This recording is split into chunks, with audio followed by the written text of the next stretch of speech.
اور آج وہ یہ کہہ رہے تھے کہ شری لنکا بن جائے گا ملک. یہ ملک بالکل شری لنکا نہیں بنے گا. اس ملک کو شری لنکا بنانے کی کوشش آپ کر رہے ہیں, لیکن انشاءاللہ تعالیٰ وہ کوشش ہم کامیاب نہیں ہونے دیں گے. دیکھیں, میں یہ پوچھنا چاہتی ہوں کہ جو آج بچہ شہید ہوا ہے, قوم کا بیٹا, کانسٹیبل جو شہید ہوا ہے, اس میں اور مریم نواز میں, حمزہ شہباز میں, یا قاسم اور سلیمان جو عمران خان کے 2 بیٹے ہیں, کیا فرق ہے اس میں؟ فرق یہ ہے کہ وہ عمران خان کے بیٹے تو وہ باہر رہیں گے, ان کو کوئی ہاتھ نہیں لگائے گا, وہ سیف اور ساؤنڈ ایک انوائرمنٹ میں رہیں گے. اور یہاں قوم کے بچے, قوم کے بیٹے جو اپنی زندگی انہوں نے وقف کر دی ملک اور قوم کی سلامتی کے لیے, وہ سینوں پر گولیاں کھائیں گے. اور اس لیے کہ ایک آدمی کی کرسی کی ہوس اس کو چین نہیں لینے دیتی. تو میں یہ پوچھنا چاہتی ہوں کہ انقلاب تو گھر سے شروع ہوتا ہے. سب سے پہلے انقلاب گھر سے شروع ہوتا ہے. کوئی بھی تحریک ہو وہ گھر سے شروع ہوتی ہے. کوئی بھی جہاد ہو سب سے پہلے وہ اپنے گھر سے شروع ہوتا ہے. تو اپنے بچوں کو آپ نے لندن میں بٹھایا ہوا ہے اور قوم کے بچوں کو آپ کہتے ہیں کہ یہ جو لو کے تھپیڑے کھاؤ آ کر. بھئی اپنے بچوں کو کہو نا کہ آ کے لیڈ کریں. قوم کے بچوں کو جن کو آپ سڑکوں پہ لا کر مار پڑوانا چاہتے ہو, مارنا چاہتے ہو, ان کی فرنٹ لائن پہ اپنے دونوں بیٹوں کو کھڑا کرو تاکہ لوگوں کو پتہ چلے کہ آپ کسی آزادی کے لیے, انقلاب کے لیے مارچ کر رہے ہو. ان کو کہو نا کہ وہ جو تاج برطانیہ ہے اس کے جو حلف انہوں نے اٹھایا ہوا ہے, اس کا جو توق ہے جو انہوں نے اپنے گلے میں, اس حلف کا, تاج برطانیہ کے حلف کا جو توق اپنے گلے میں ڈالا ہے, وہ اتار کے آئیں پاکستان. وہ جو پاسپورٹ انہوں نے برٹش رکھے ہوئے وہ چھوڑیں اور آئیں پاکستان کا سبز پاسپورٹ لیں. اپنے بچے تو وہاں ٹھنڈی ہواؤں میں, اور یہاں پاکستانی قوم کے بچوں کو آپ ترغیب دے رہے ہیں کہ نکلو اور میری خاطر مار کھاؤ, ڈنڈے کھاؤ. ان کو بھی کہیں کہ آ کے ڈنڈے کھائیں, بلکہ سامنے کھڑے ہوں. میں نے جو تحریک کبھی لیڈ کی ہے, جماعت نے میری ذمہ داری لگائی ہے, چاہے وہ پی ڈی ایم کی تحریک ہو یا وہ کوئی بھی تحریک ہو, تو میں تو پیچھے نہیں ہٹی. میں نے بچوں کو آگے مار کھانے کے لیے نہیں چھوڑ دیا. آگے فرنٹ لائن میں خود ہوتی تھی. میں عورت ہوں لیکن میں نے چوڑیاں نہیں پہنی ہوئی. جب نیب کے دفتر میں عمران خان نے میرے پہ پتھراؤ کرایا تو میں نے اپنے کارکنوں کو آگے نہیں کیا. میں گاڑی سے نکل کے کھڑی ہو گئی. میں نے کہا مارو پتھر, میں کھڑی ہوں یہاں پر, کھولو نیب کا دروازہ. میں نے یہ نہیں کہا کہ میرے کارکنوں کو مارو, میں پیچھے چھپ کے بیٹھی ہوں. اور پھر تمہارے بچے لندن میں ٹھنڈی فضاؤں میں, اور قوم کے بچے یہاں لو کے تھپیڑے کھانے کے لیے. کیوں؟ یہ تفریق کیوں ہے؟ مجھے اس کا جواب چاہیے. بھئی اتنی آزادی کی تحریک ہے تو لاؤ نا اپنے بچوں کو, وہ بھی اپنے ملک کے لیے کریں اگر پاکستان کو وہ اپنا ملک سمجھتے ہیں تو. یہ ورنہ تمہارے آزادی کے بھاشن کو ہم نہیں مانتے. اور پھر ہمیں کہتے ہیں کہ امریکی سازش ہو گئی, یہ ہو گیا, وہ ہو گیا. تو کل میں دیکھ رہی تھی CNN کی بیٹی اینڈرسن کو انہوں نے جب انٹرویو دیا تو CNN جو امریکی چینل ہے اس میں تو انہوں نے کوئی امریکی سازش کی بات نہیں کی. اگر آپ میں ہمت تھی اور اگر سازش سچ تھی تو CNN کو بتاتے کہ تمہارا ملک میرے خلاف سازش کر رہا ہے. وہاں پر تو آپ نے انتہائی امبیرسنگ طریقے سے سر لٹکا کے یہ کہا کہ جو بائیڈن میرے ساتھ انگیج نہیں کر رہی تھی. اپنی ناکامی کا اعتراف کیا اور بتا دیا کہ اصل غصہ مجھے یہ ہے کہ امریکہ کا جو پریزیڈنٹ ہے وہ مجھے اس نے فون نہیں کیا, اس نے میرے ساتھ انگیج نہیں کیا. سازش کا ذکر تو وہاں پہ بالکل بھی نہیں تھا. تو پاکستانی عوام کو بے وقوف بنانے کے لیے آپ نے ایک اور بیانیہ رکھا ہوا ہے, اور امریکی چینل کو جب آپ انٹرویو دیتے ہیں تو بھیگی بلی بن جاتے ہیں. تو کیا یہ تضاد پاکستان کی عوام کو نظر نہیں آ رہا؟ سب نظر آ رہا ہے.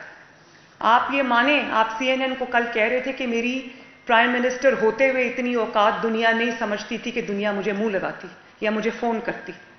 صرف CNN نہیں، صرف امریکہ نہیں، آپ کو کسی ملک نے منہ نہیں لگایا، کیونکہ ان کو پتا تھا کہ آپ جعلی وزیر اعظم ہیں. ان کو پتا تھا کہ آپ کی حیثیت چاہے آپ حکومت میں ہو یا حکومت سے باہر ہو ایک بلی کی نہیں ہے. آپ نے تو جب جو فارن پالیسی کا آپ نے جو شیرازہ بکھیرا پاکستان کی، ایک ملک میں جاتے تھے تو دوسرے ملک کی چگلی کر کے آتے تھے، بطور پرائم منسٹر دوسرے ملک میں جاتے تھے تو کسی اور ملک کی چگلی کر کے آتے تھے. تو آپ نے تو اپنی بے وقوفیوں سے، اپنی نادانیوں سے آپ نے پاکستان کے دوستوں کو دشمنوں کی صف میں دھکیل دیا. کوئی ملک آپ کے ساتھ کھڑا نہیں تھا.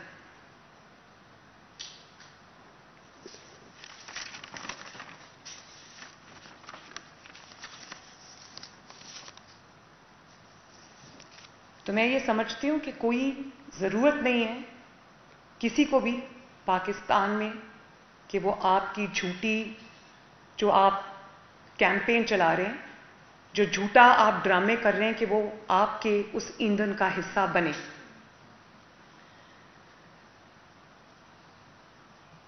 اور کون سی آزادی بھائی؟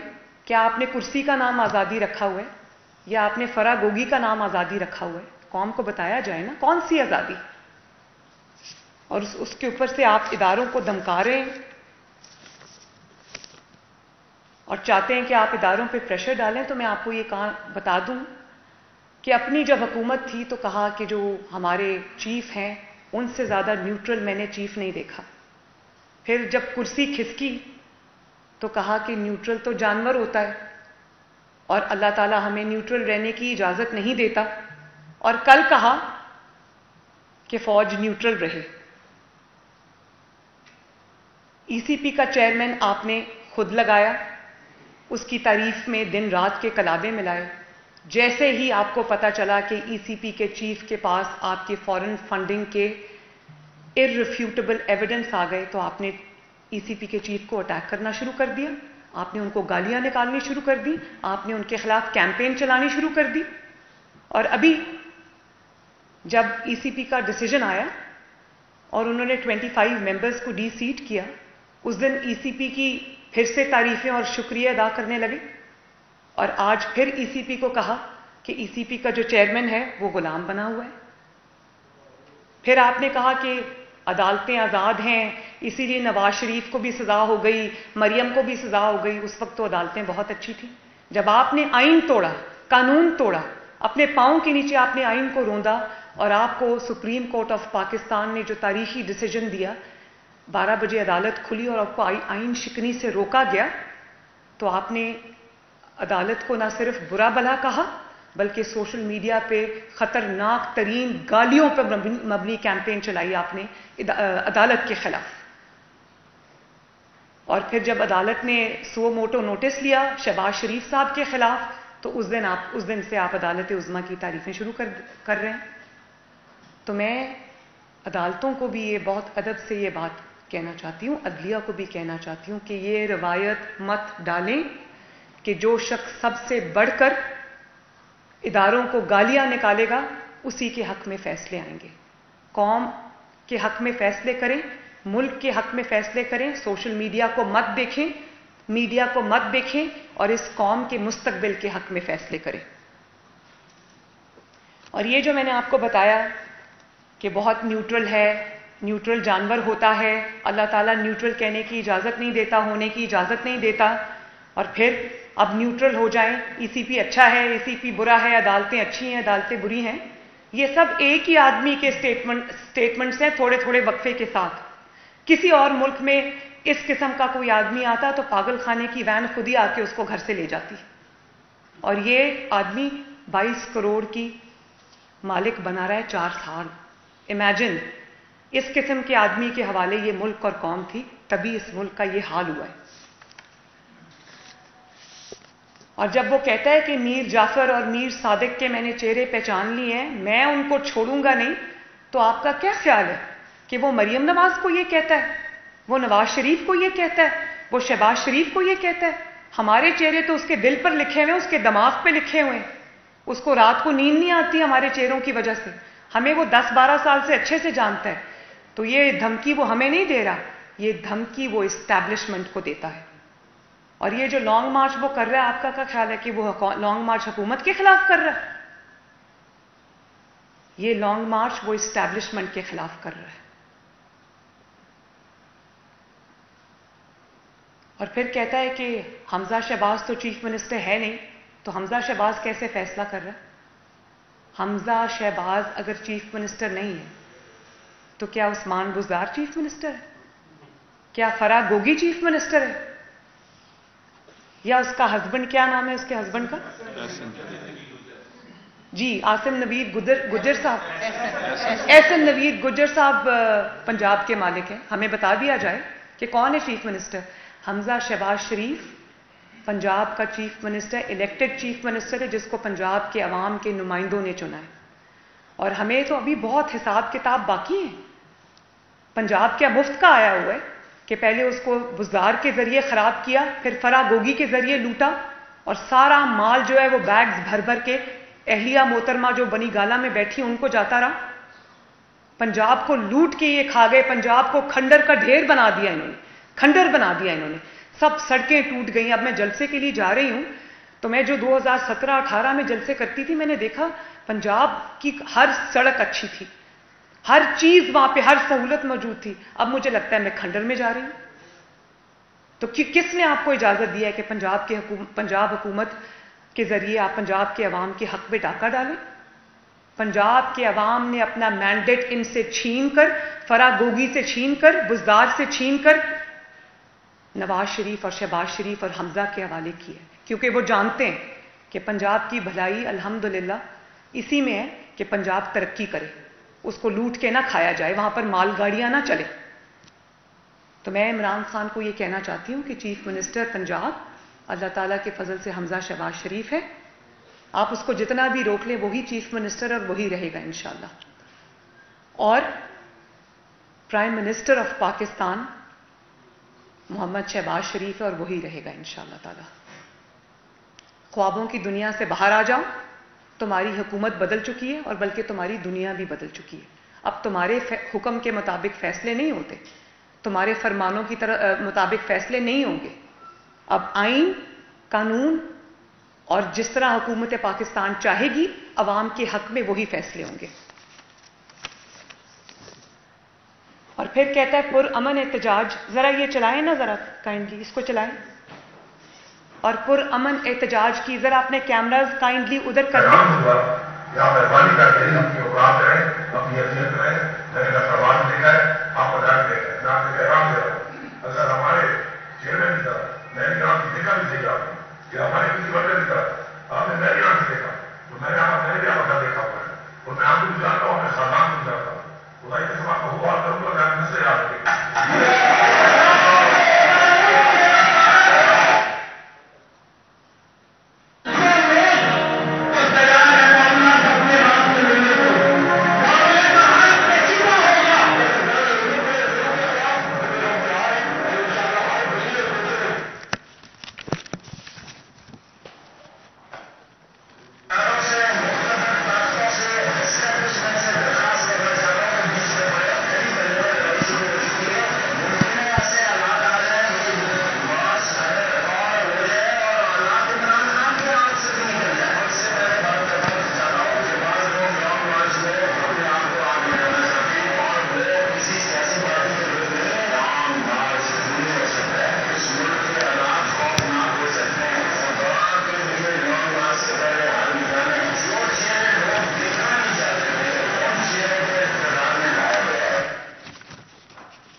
مجھے یہ بتائیں کہ وہ کھلے عام یہ کہہ رہے ہیں کہ خون ہو جائے گا، فساد ہو جائے گا، ہم یہ کر دیں گے، شری لنکا بن جائے گا، تو پھر آپ گورنمنٹ سے یہ کیسے ایکسپیکٹ کرتے ہیں کہ گورنمنٹ آپ کو فری ہینڈ دے دے؟ اس گورنمنٹ کے اوپر 22 کروڑ عوام کی ذمہ داری ہے. کس طرح ہم آپ کو ان کی زندگیوں میں خلل ڈالنے دیں؟ کس طرح ہم آپ کو پاکستان کا نقصان کرنے دیں؟ آپ کا ٹریک ریکارڈ بھی اچھا نہیں ہے. اگر میں ان جو سٹیٹمنٹس ہیں میڈیا پہ دی گئی ہیں، یہ میری کہی ہوئی باتیں نہیں ہیں، اگر میں ان کو پیچھے بھی رکھ دوں تو پچھلے دھرنے میں آپ نے کیا کیا تھا؟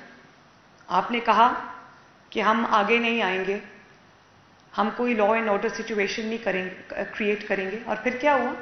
اور پھر یہ ہوا کہ آپ نے جتھے لے کر آپ ریڈ زون میں داخل ہوئے، آپ نے پی ٹی وی پہ حملہ کیا، آپ نے پرائم منسٹر ہاؤس کے دروازے تک آپ پہنچ گئے، آپ نے پریزیڈنٹ ہاؤس پہ حملہ کیا، آپ نے سپریم کورٹ کے آگے گندے کپڑے دھلے ہوئے شلواریں ٹانگی.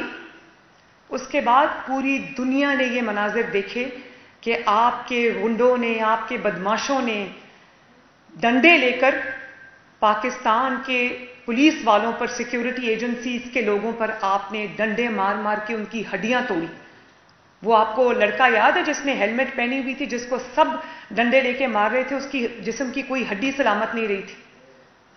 تو آپ کا کیا خیال ہے کہ آپ کا ٹریک ریکارڈ یہ ہے؟